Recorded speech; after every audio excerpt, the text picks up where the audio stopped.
I'm your host, Troy Neff. I'm the fucking guy, and I am ready to go here on our last day in beautiful Mexico. We'll be taking off, headed back across the border, coming home.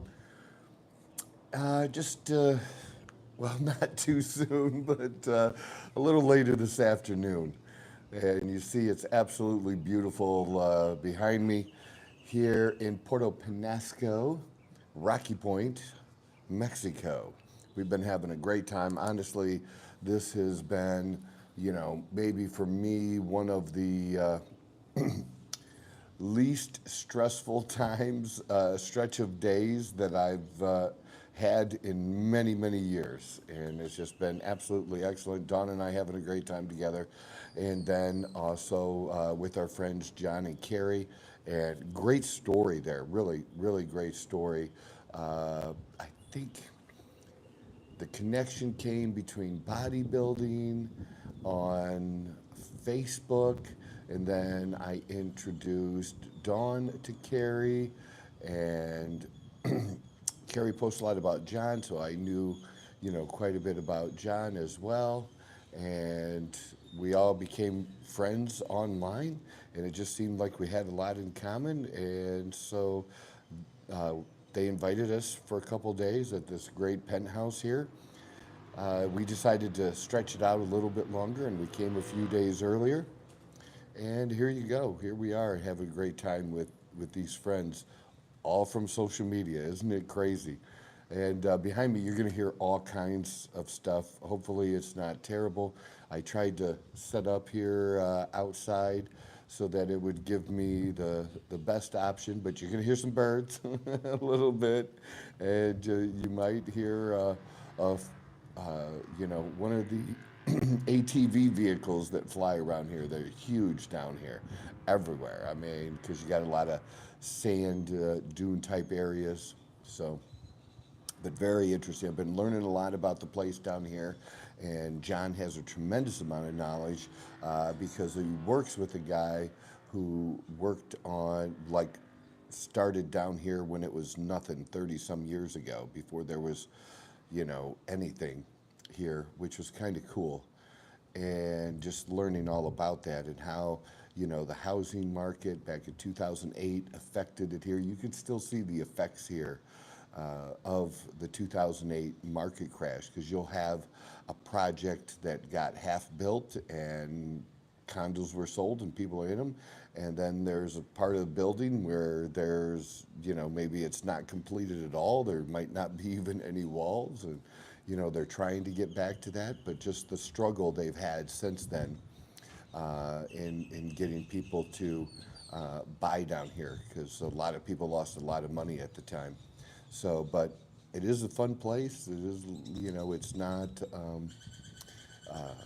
like super busy. It has its times that it's super busy, but if you want more privacy and to be more relaxed and just have a nice area with just great people, this is a wonderful place to come. And for us to be able to, drive 4.5 hours or a couple hundred miles or whatever it is, just wow, it's just good. And I want to do it. I want to do it more and more. That's what I want to do. I want to do it more and more. Hola. Yes, I could see some even comments though. How cool is that? Yeah, so I totally screwed up the other day. Uh, I got to admit it to you guys. I always do. I'm straight honest with you. I still don't think it's fixed, but I'm going to try to go. I think I know how to fix it now, and if not, Leo will get on the job and fix it. I did record on Monday, but I think there was a privacy setting where you needed a link, it looks like, instead of being open to the public. And so, like, it's got 0 views, which is just absurd. So we want you to view, we want you to see the show, and I wanted to keep going because we're trying new things with the show. We're, trying to go live 3 times a week around 9 o'clock in the morning for anywhere from 45 minutes to an hour. Hit the things that are current. I wanted shit to be current, and I wanted it to be up fast, and that's why we decided to do the live thing. This Sunday, we're going to be recording about 2 or 3 interviews, and those will go back in order in our podcast as well. and kind of breaking it up like that. So we're going to have our live podcast, and then we're going to have our podcast where I do interviews, and definitely working on getting those interviews. So if you know somebody famous you want to hook me up with to interview, please do message me. And all sorts of social media, right? You can catch me on Facebook very easily, and Messenger, Instagram, TikTok, and X. You know, I do a lot of stuff on X now. X is a whole different animal and a struggle, but you know, it's all a struggle when it comes to social media when you're just some nobody. But I think that's my message. That's my key. Is just a regular guy who knows some shit, who's been around for a while, who's been very good over my lifetime at explaining sometimes complicated things and breaking it down so that you can understand it in a common sense way. It's really, with me, it's all about common sense. That's how I've gotten through life, is just having, honestly, really great common sense. And it's been very, very beneficial for me. There's a lot of people out there, and I know them and you know them, that are book smart, and they're too book smart for their own good. All right? That doesn't always work in real life applications, and that's what I'm about. What works in real life? And then again, like I said, understanding. I want to understand the issues, so I want to share about understanding the issues and getting the information and who may be trustworthy, who's not trustworthy, especially with everything that we have going on in the world today. And we all, no matter what side you're on, you know the media's lying to somebody. The mainstream media has just gotten so poor and so bad, you know. Talk about approval ratings. Trump gets slammed for his approval ratings, but his approval ratings are not as low as Democrat approval ratings, whose ratings are not as low as mainstream media. I don't know how you can get lower than Democrats' approval rating, but mainstream media has been able to do it, and that's just because you just can't. They lie to us about what we actually see with our own eyes. That's how I feel about it. So let's get started with some of the day's things. I have some notes. You know, I, when we're talking about the military action, you know, Trump. Some people are calling it a war now, or a 12-day war, or what have you, with Iran and Israel. You know what's interesting is Trump getting beat up for like being so transparent. I think that's odd, and he really is being transparent, and he will announce, like he did, he'll announce something like, you know, there's the ceasefire, this is how it's supposed to happen, and then, you know, praising it and praising both sides and getting people to move things along. And then, you know, something will go awry, and that'll be it. And they'll say, oh, yeah, Trump lied. He jumped. The dude is just being transparent. We're actually with him in the moment and in the process. Now, it may be slightly delayed, you know, based on what actions are being taken, things like that. But you understand what I mean. Like, it's up to date. This is what's going on now. This is who I'm reaching out to. This is what we're trying to accomplish. I think that's a good thing, but it gets reported in the media as something like a flip-flop, or he's like, things just, that's not life. It just doesn't work like, things don't work like that. So that's why I think it's really, literally so fucking important, honestly, for this stuff to, for us to just take things as it comes. You have to take things as it comes, because we're not going to get the truth from the mainstream media. I don't understand the that people almost rooting for our enemy. You know what I mean? It feels like there are people out there rooting for Iran. I don't understand it. I haven't seen people put the Iranian flag out, but I do know that I did see, some video of protests that were in New York, and I believe people protesting were carrying the Iranian flag. The fuck is that about? Now, can you imagine if that was reversed in Iran, a real authoritarian country? That you think they would be allowed to do that? So Trump gets called this authoritarian. If he was truly authoritarian, that shit would not motherfucking happen. It wouldn't be able to happen. They wouldn't allow it, you know. But Trump criticizes the media, and then he gets put in this box of where he's trying to stifle free speech. He's giving his opinion, which he's entitled to, just like you and I are entitled to do that too. And we do. We complain, just like I'm complaining now about mainstream media, right? So we're allowed to do that. So is the president. If that puts pressure on them, well, like any pressure, they're supposed to give us the real shit regardless of pressure, regardless of either side. They're supposed to pursue the truth, but we really just don't see that anymore. We don't see them pursuing the truth. So that's kind of my take on that. And that leads me into this, continuing to talk about that, and the Nobel Peace Prize being brought up, because we had that weird situation where Pakistan praises the president and nominates him. And then I don't know if it was for that or they withdrew, but somebody else withdrew the nomination for the Nobel Peace Prize. I think it's too early for that shit, to be honest with you. But I do honestly believe, and it's when you're on X and these places that are so fucking critical of every single move, it's hard to see it. And I don't know if they'll ever come on board even a little bit, or give credit where credit is due. But I believe that the potential is enormous with what Trump is dealing with to literally change the Middle East for decades, to just finally go in a total different direction. I think he set the stage for that in his first term with the Abraham Accords, and he's going to be able to expand on that. Those countries, and being able to acknowledge Israel's right to exist, and that's all. That's the only thing they really need to do, and do it honestly and not lie.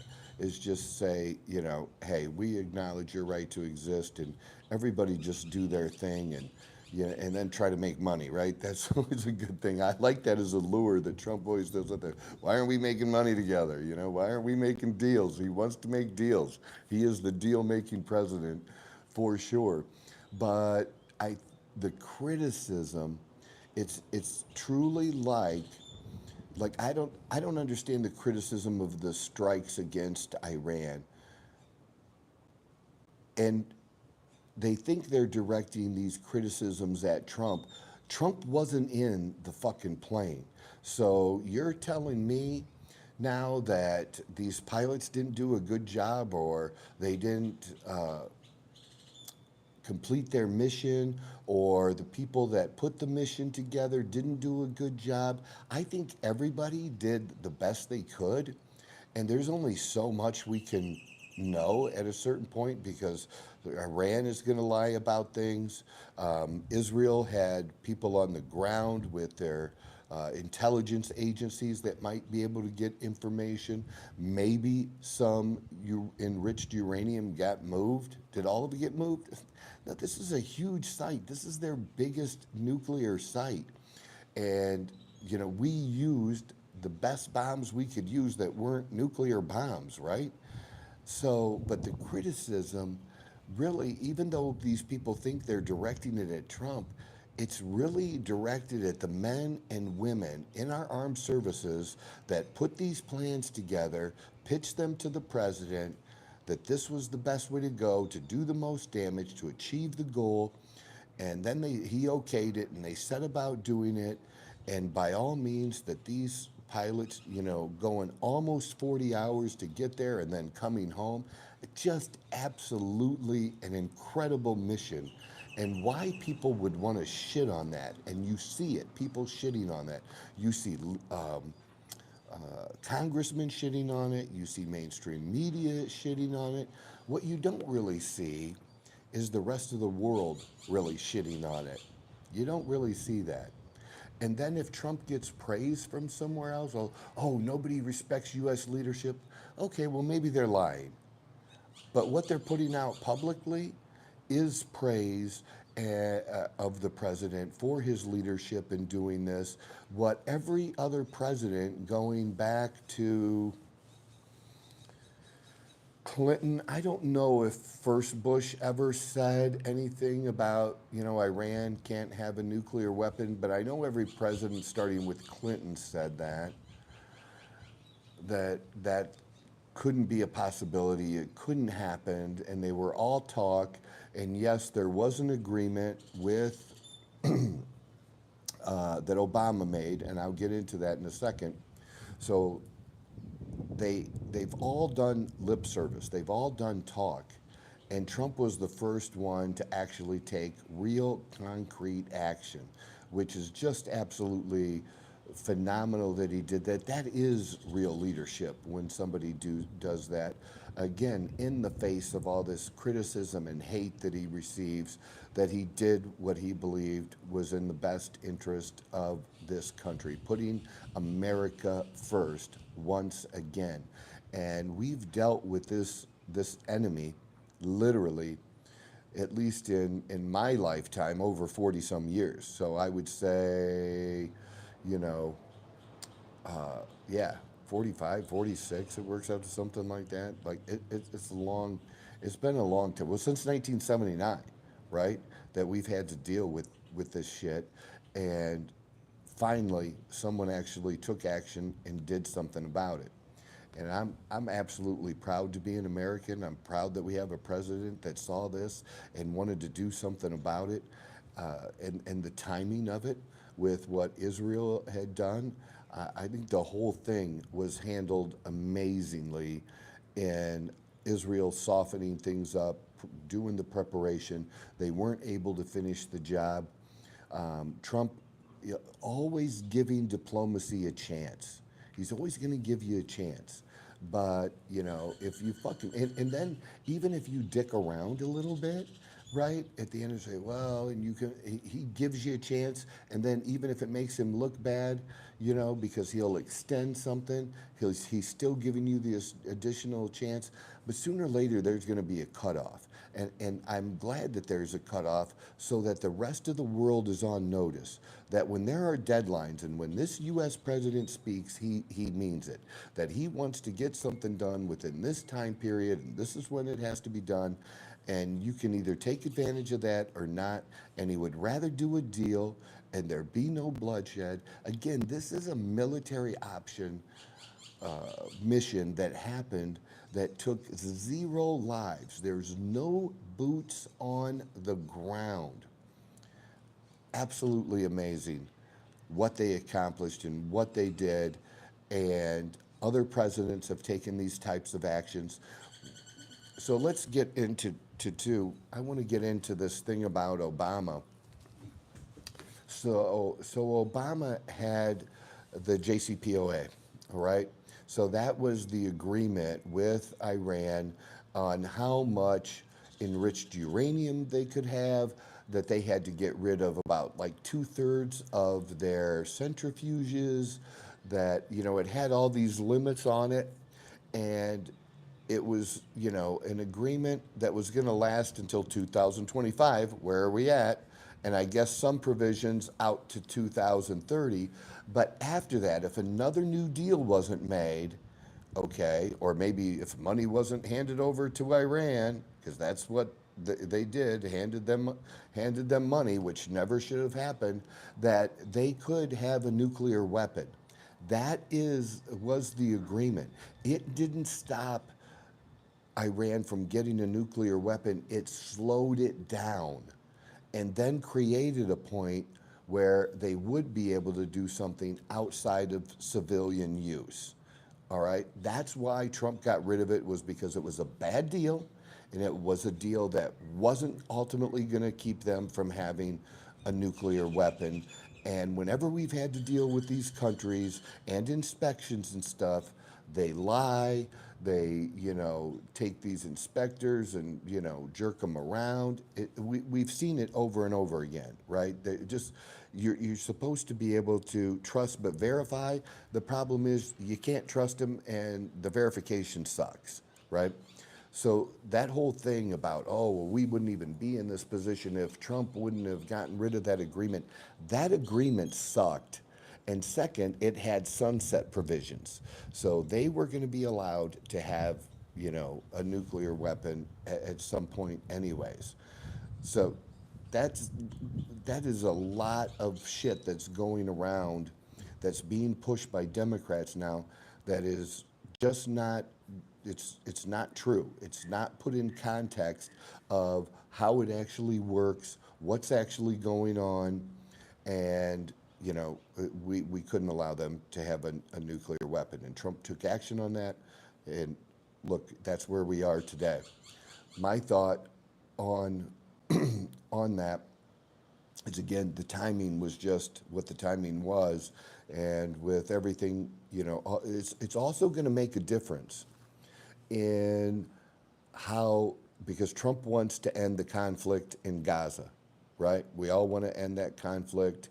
And, I don't hate Palestinian people, but they're ruled by Hamas, and that just cannot continue. For those people, if they ever want a state, if they ever want, peace themselves, they need to contribute to getting rid of Hamas as their leadership. And Hamas was funded through Iran. And then where did Iran get the money? We gave them money back. It was just dumb. Trump had them on the ropes during his presidency with all of the sanctions and things he had on the country. That shit was actually working, and it doesn't always work, but it seemed to be working. But giving them money like that did not work. And they're the troublemakers in the region. None of those other countries want a nuclearized Iran. Not a single one of them. So I think it can help that piece too, that understanding that, you probably don't want the United States to get involved. And if you keep fucking around, they might, and they're not afraid to take action. We have an action president. Now, you may not like his actions, but he is an action president. And he's a president that also, look, if something, doesn't go as planned, or let's say in this case that it turns out that, with all the planning and the perfect flight and everything, that there are still things, or maybe things we didn't know, that protected the area in a way that they can somehow come back from it. I believe Trump would take further action to make sure it's totally destroyed. So, you have literally everybody criticizing this second by second online. It's insanity. And for somebody to lead through all that is just absolutely amazing. But I'm grateful that the president is able to do that. And I believe the reason he is able to do that is because he doesn't have to worry about re-election. He doesn't have to worry about what people think. He can do the right thing. He doesn't care about poll numbers. That doesn't mean he don't like poll numbers. Look, the dude is, egotistical. He likes to be liked. Narcissist is absolutely the wrong word for Trump, because that's a word for people who don't care about other people, and that's just not true. Now, he may not like or not care about certain people, but I'm that way too. So I don't hold that against him. And maybe he boasts more than other people, or we saw yesterday he dropped the F-bomb, and oh my God, you all would be upset if Biden said that. But look, I am a Christian, and I drop F-bombs every motherfucking day. I even say motherfucker. Like, I used to not say motherfucker very much, but I reached a point where, like, you know, I kind of like the word sometimes, and I'm just gonna use it where I'm going to use it, and I really don't care what other people think. Like, somehow, with my relationship with Christ, and believing in salvation, and that He died on the cross for my sins, and that I'm a sinner, and that I accepted Him as my Lord and Savior. But somehow, if I drop the word fuck, that's going to keep me out of heaven? That's just bullshit.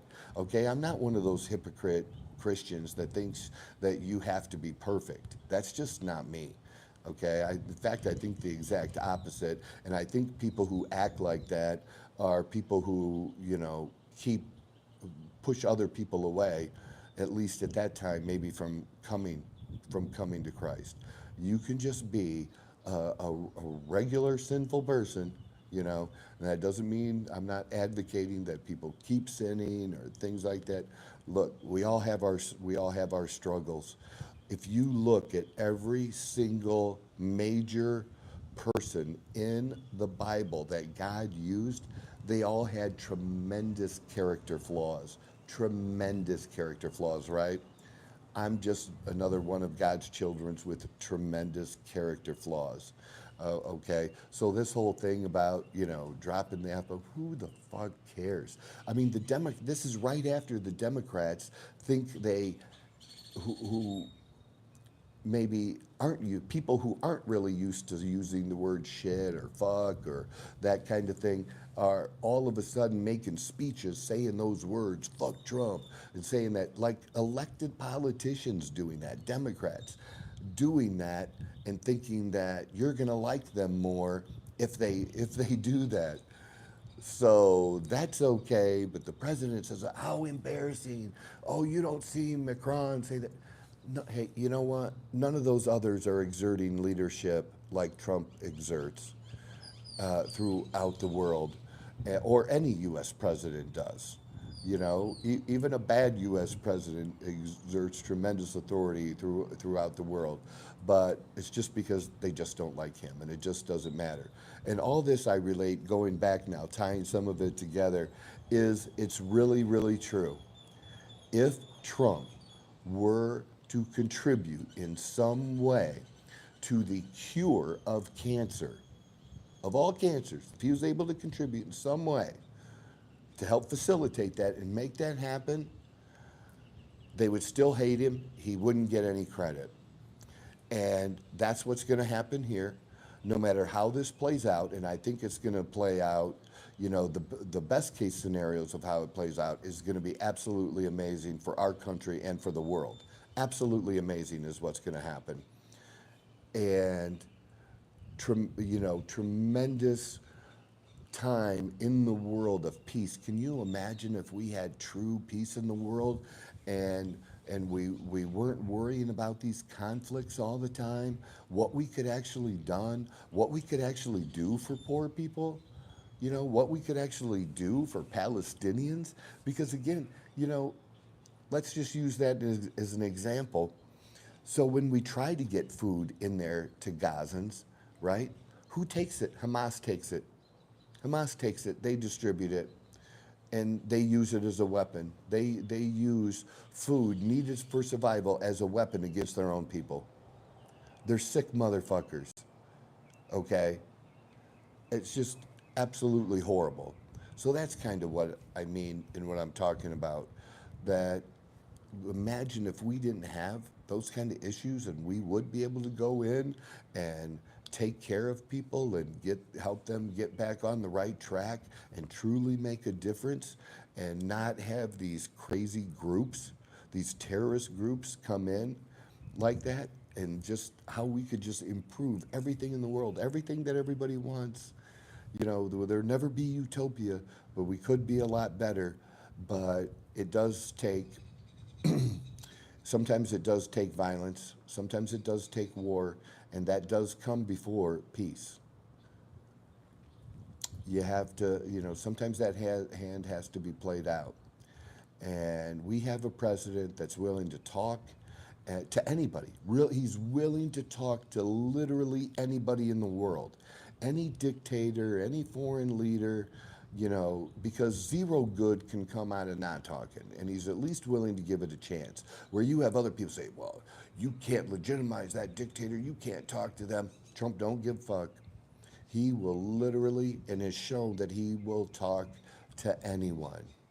And I think, again, it's so funny with the way that Russia has criticized some things recently over the U.S.'s involvement. Like, you motherfuckers, invaded Ukraine, and you're talking about us in an illegal war or bombing of Iran? Shut the fuck up. But yeah, Trump's a Russian puppet. Get out of here, man. They're still playing that same card that doesn't work.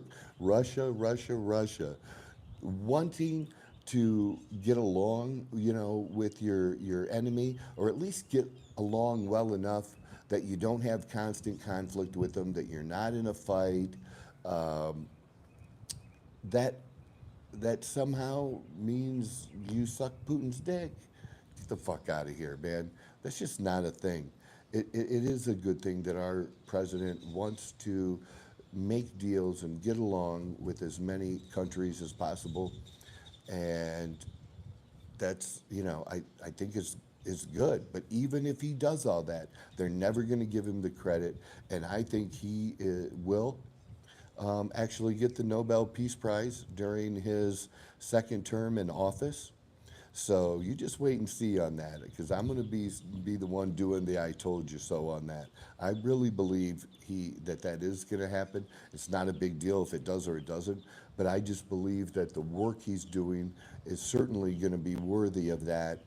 And it's not just words; it's actually in actions. Unlike other people who got, the Nobel Peace Prize, this one is actually going to do something, and is doing something to bring about that peace.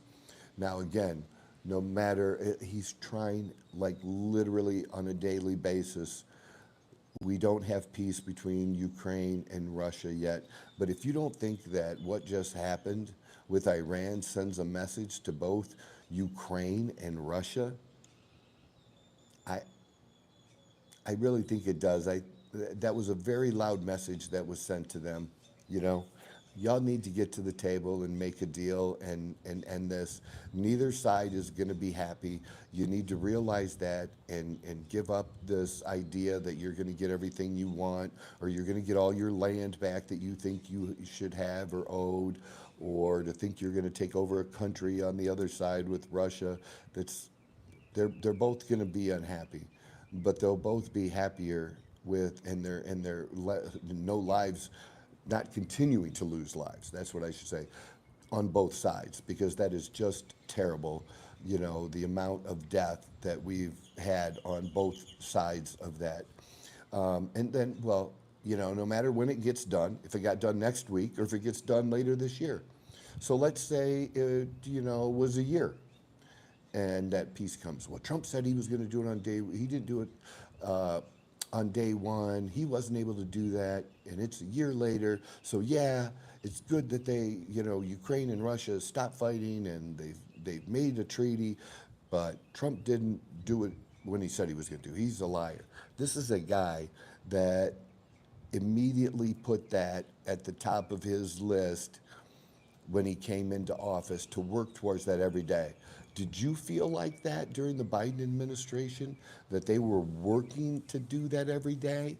You people who don't like the war machine, that's what kind of shit that was keeping the war machine going, wasn't it? You know, we weren't looking to end the conflict. We were looking to fund the conflict. And I was against the continuing funding of that and using the people of another country to have this war with Russia. I didn't want to have a war with Russia, but we were basically fighting Russia through Ukraine. It's just dishonest. a way to do things. But that kind of stuff has been done by Russia against us. It's done by us against them. If you remember back during the Iran-Iraq war that went forever, who backed Iran? Russia. Who backed Iraq? The United States. We fought each other through two different countries. And, the world can be a whole lot better place. And there's so much opportunity now with the technology and things are going on and things that we can change, and just amazing. What an incredible time to be alive, right? What an incredible time to be alive.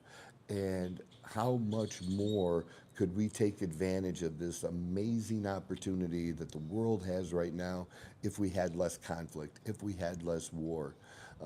But it's somebody willing to go out there and make a stand, and when they draw a line in the sand, that they actually enforce it. So don't tell me about Trump flip-flopping or pulling back or doing this.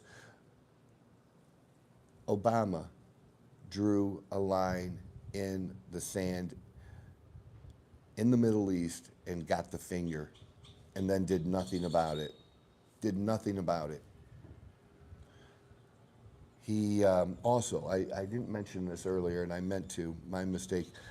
Obama also, when we're talking about the legality of Trump's actions, Obama actually did go to Congress. This is easily searchable. You don't have to take my word for it. This is super easily searchable. But Obama actually did go to Congress to get permission for some strikes. He didn't get it, and then he went and did it anyways. So he defied Congress. Yes, he went to Congress, but he defied Congress after they weighed in. So, what the Constitution or what the law is what it is.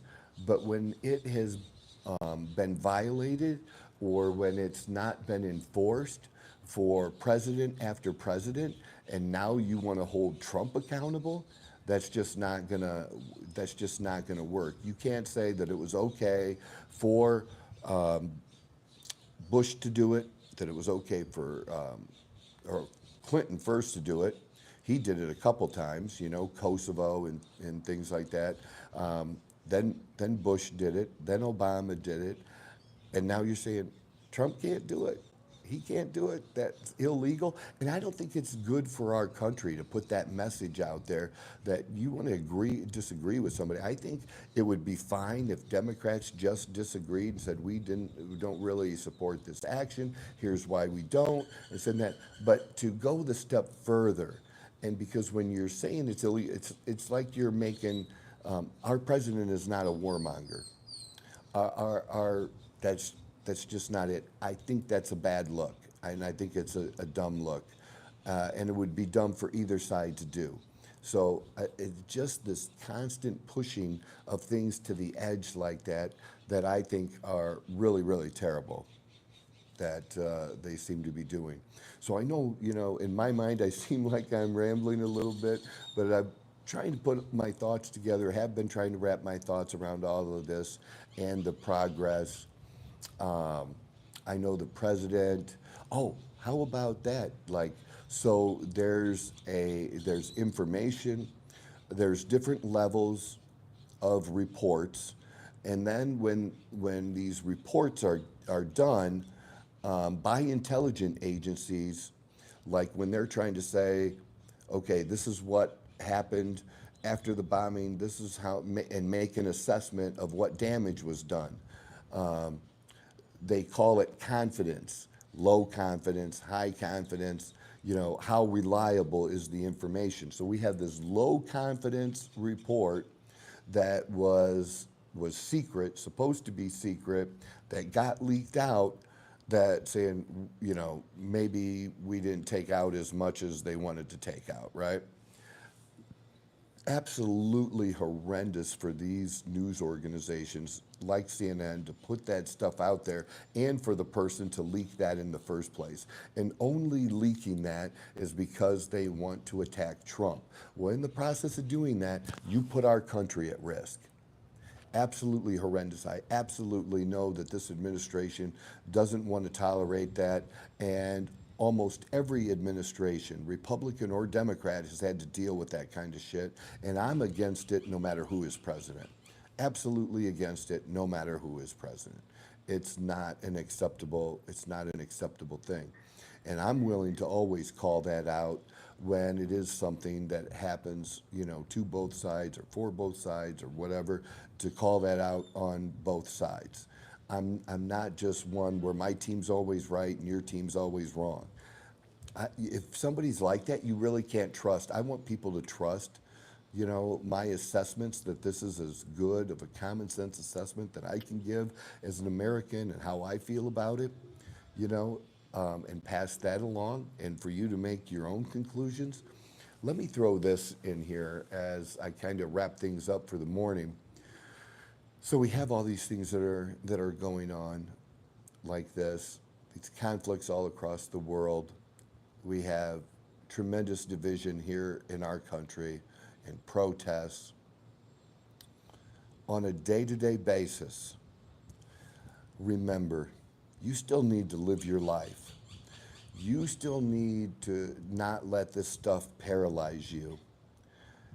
You need to go about your business and getting your shit done and pursuing your dreams.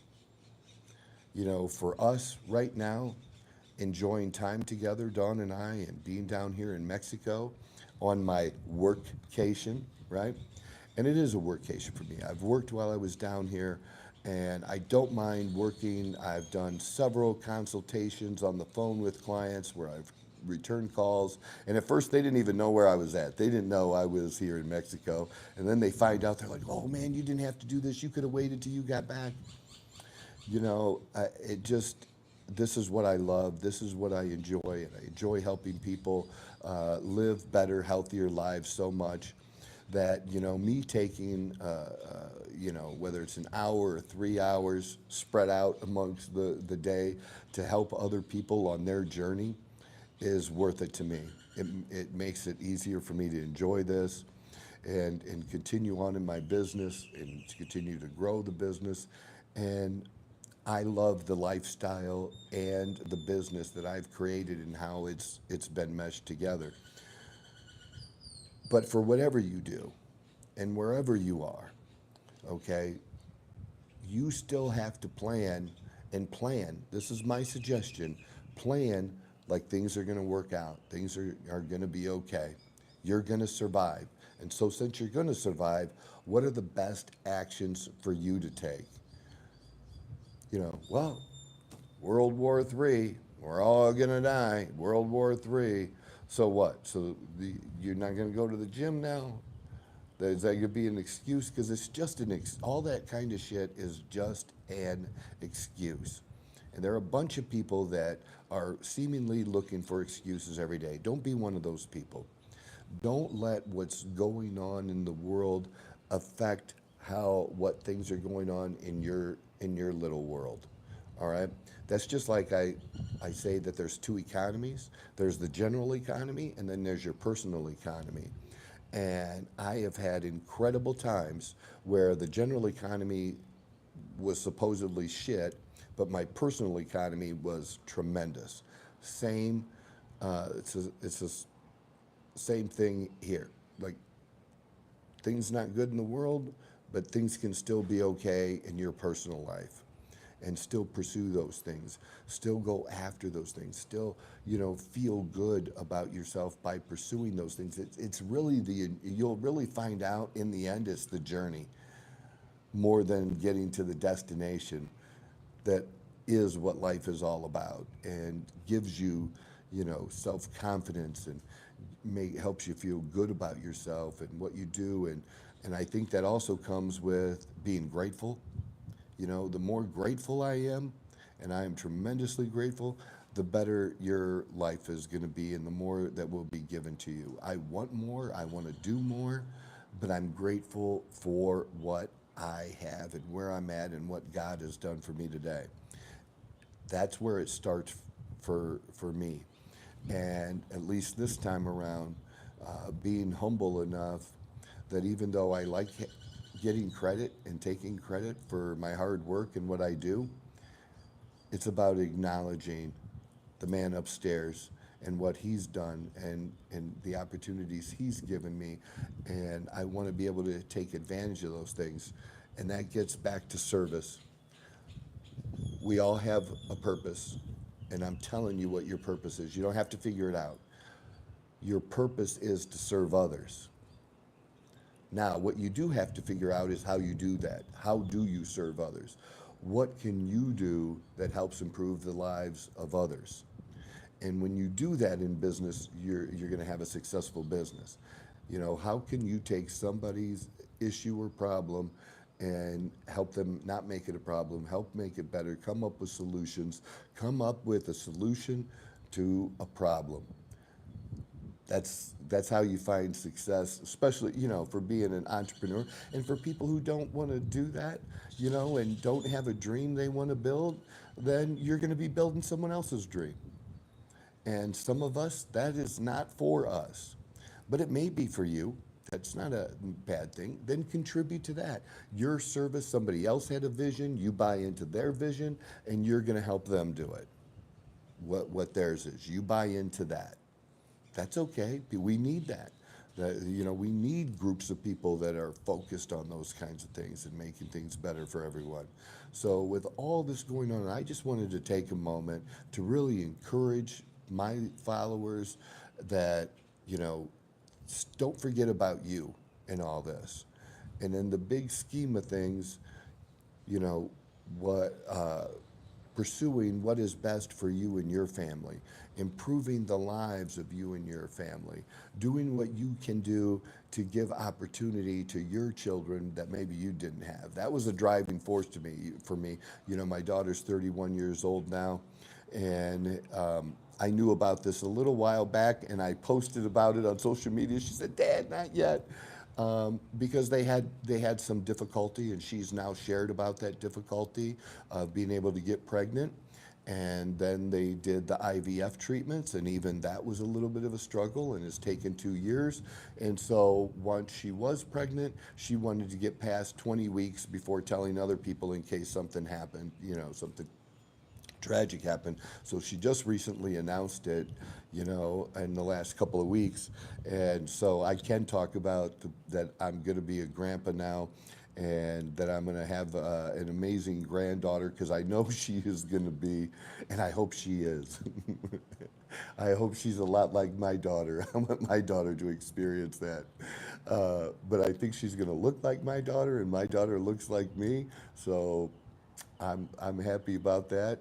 But yeah, giving our kids opportunities, that's from the time that my wife at the time, Susan, got pregnant. You know, my first thing, while my daughter was still in the womb, I was thinking about her education and what I could do, because I'm not against public education per se, but I don't like how our schools are funded, and I really am not a big fan of teachers' unions, right?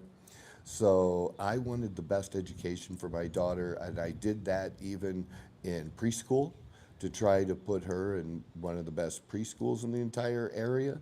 And then from there went to Montessori, a Montessori school, actually at kindergarten. We loved how Montessori schools worked. We didn't like the weird parents, and we went to Maumee Valley Country Day for my daughter, which was a phenomenal school. I can never say enough, even to this day, about how great a school Maumee Country Valley Day is in Toledo, Ohio. And they weren't a Montessori school, but they used Montessori concepts, all right, and did things differently than they were done. And it also, you know, I grew up in a town where of 2,200 people, where it was white people and Mexicans. You know, we were not really a diverse town at all. You know, the only diversity we got was when, you know, a foreign exchange student came in for year 1 or 2, right? That was diversity in Genoa, Ohio. right? And I wanted my daughter to experience that diversity, and I raised her at least in the mentality that I had that some people's ethnicity, their race does not matter. That that you know that people are people, that we're all human beings, and to treat people like that, and not to put people in these boxes or classes, and that's just how I was. That's most of Gen X. We were raised that way. That it was about merit. It's about being known for your actions, your words, your deeds, and not and being judged on that basis, being judged on the merits and not being judged on the color of your skin. And so that school had over, I don't know, something like 40 different nationalities that attended school there. And, small classes, overall, obviously, but just an amazing school. And so my daughter had an opportunity her entire life being raised in the most diverse ethnicities and people that you could ever imagine. And again, that was done on purpose, and but it was a choice we made. It was a choice that I made in focusing on that. So, to give her, then she's going to make the decisions on what to do with that. And she's done very well for herself, I think, because she has common sense.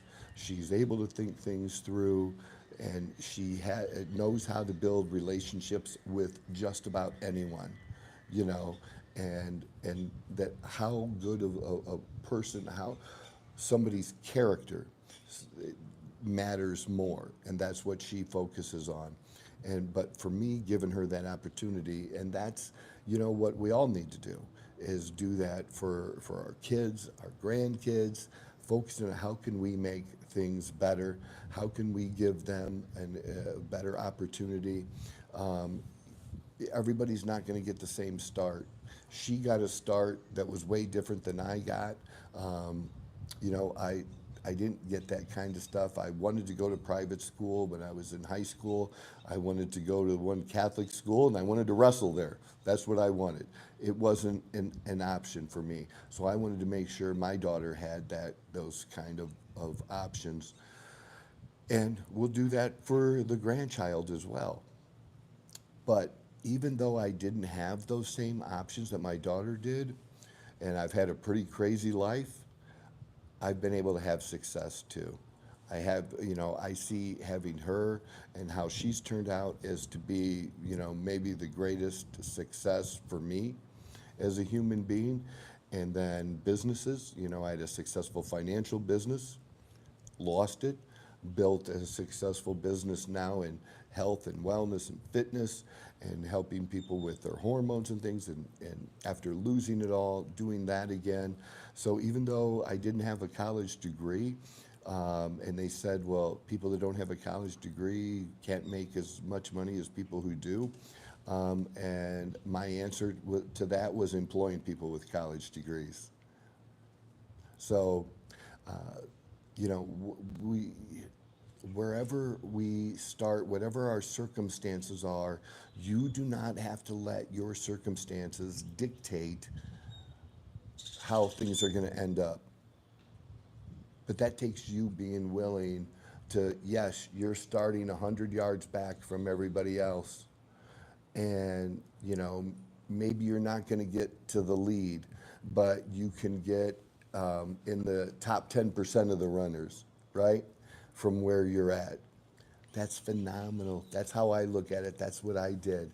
And to know that you still have that, and to also let you know that despite your age, I'm 57 years old, that you don't have to just accept, well, this is how things turn out for me. This is it. This is all I'm going to have. To still pursue and go after things. I'm still thinking about, so many ideas and things, because I believe I will still be operating and doing some kind of business, maybe multiple businesses, when I'm 92 years old. That's going to be a thing.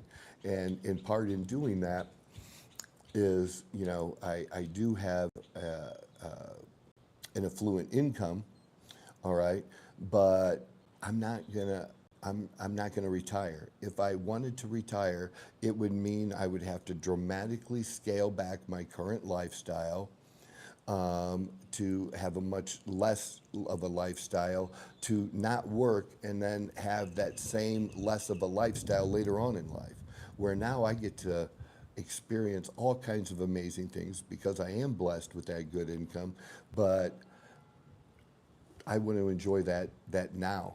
At 57, I don't want to put that off till I'm 75 and then can't enjoy it as much because you're not physically able to, or whatever may happen. Does that make sense? I hope it makes sense.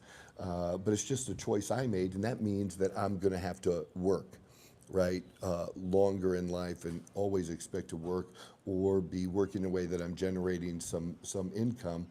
And, that's not possible. I understand that for everyone. If your job is a physical job, or you're, in some kind of intensive labor related job, that's just not a possibility for you to continue on and do that. But, maybe start a side thing, right? Start a side thing, see where that takes you, and adds to it, so that maybe you can have that better lifestyle, both now and then when you retire as well, if you decide to retire. But for me, and think about that. Retirement is something that somebody made up, because there was no such thing, I really don't believe, throughout human history, is retirement. Now, maybe, you would have the elderly not as active, and you had these tribes, and you would have family that would help take care of the elderly and make sure they had, their needs met. Well, I have more than just needs, but, there wasn't this retirement thing back then. People needed to contribute to the community, needed to contribute to the tribe, to have things for themselves. And that's, so just my own personal view of that if you want to take care, think about that. Like, are you putting things off? Are you not enjoying, life today? Like, I bought that Corvette a year ago. I wish I financially I could have. I wish I'd have bought it sooner, but to put it off, what am I going to put it off till I'm 65? What good would that do? Putting it off like that and not being able to enjoy it as much as I really can enjoy it today. But that's kind of what I mean, is like enjoying life today. Yes, plan for tomorrow, but take advantage of the things you have today that you can share and create these moments, with your family, with your children. That's what I'm trying to do with everything I do. And just, don't lose focus of what's going on in your personal life as we get wrapped up in all these world events. So, my little bit of advice, for whatever it's worth. I appreciate y'all. I love you. I'm going to be headed back to the United States later today, and we'll be back on the air on Friday, right? So God bless. Appreciate you all very much. This is the Outlaw Apostle Podcast. I'm your host, Troy Neff. I'm the fucking guy. Let's see. How about that one? I'm figuring it out.